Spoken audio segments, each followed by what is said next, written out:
Bismillahirrahmanirrahim. Assalamualaikum warahmatullahi wabarakatuh. Syukur alhamdulillah kita bisa berjumpa lagi di channel Lentera Nur. Sholawat dan salam selalu dan tetap tercurahkan kepada junjungan kita Nabi besar Muhammad sallallahu alaihi wasallam. Allahumma sholli ala sayyidina Muhammad wa ala ali sayyidina Muhammad.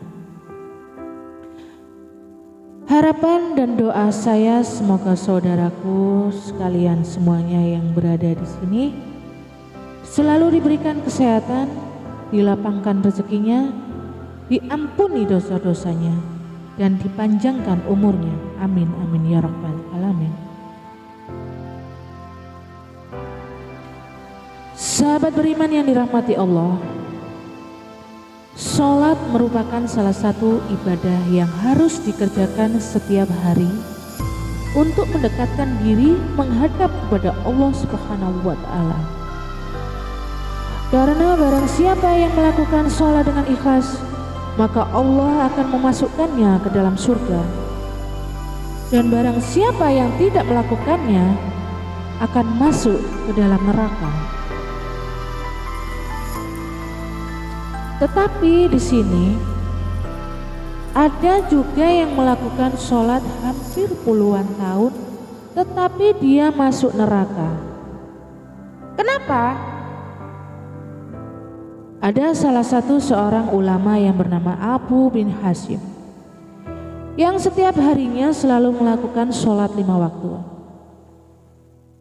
dan sholat malam sekaligus ia kerjakan. Salah satunya ialah sholat tahajud. Setiap orang tertidur malam, dirinya selalu bangun dan segera mengambil air wudhu untuk melakukan sholat tahajud dan bermunajat kepada Allah Subhanahu wa Ta'ala. Pada suatu ketika saat hendak mengambil air wudhu untuk tahajud, Abu bin Hasim dikagetkan oleh keberadaan sesosok makhluk yang duduk di bibir sumurnya. Abu bin Hasim pun bertanya, "Wahai hamba Allah, siapakah engkau?" Sambil tersenyum sosok itu berkata, "Aku malaikat utusan Allah." Abu bin Hasim pun kaget sekaligus bangga karena kedatangan tamu malaikat yang mulia itu. Abu bin Hasim lalu bertanya, "Apa yang sedang kamu lakukan di sini?" Malaikat itu menjawab, "Aku disuruh mencari hamba pecinta Allah." Melihat malaikat itu memegang kitab tebal, Abu bin Hasim lalu bertanya, "Wahai malaikat, buku apakah yang engkau bawa?"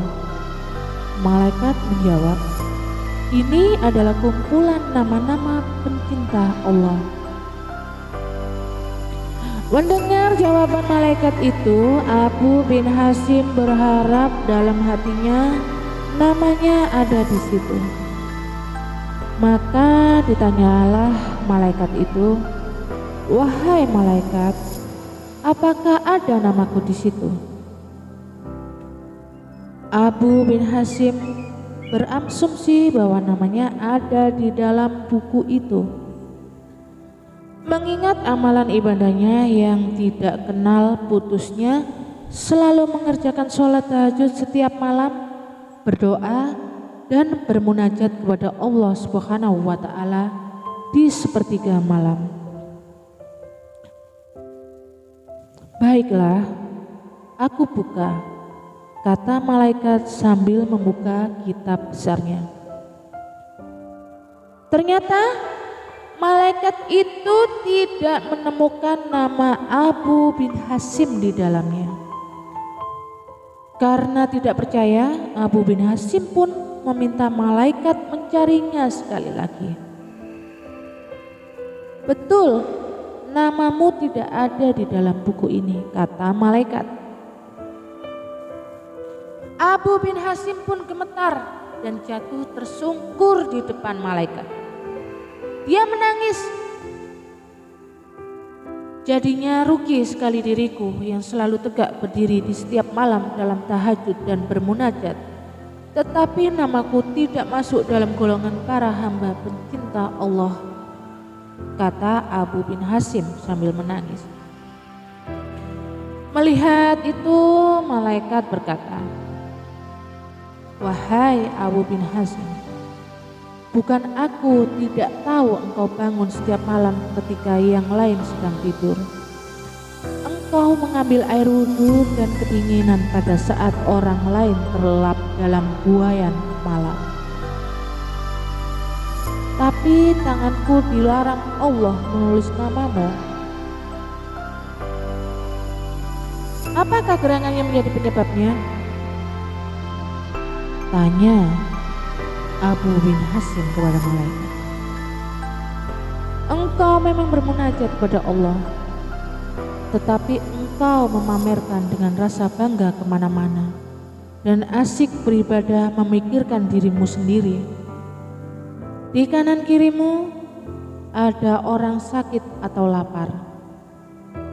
Tidak engkau tengok dan engkau beri makan. Bagaimana mungkin engkau dapat menjadi hamba pecinta Allah kalau engkau sendiri tidak pernah mencintai hamba-hamba yang diciptakan Allah?" kata malaikat itu. Abu bin Hasim pun seperti disambar petir di siang bolong.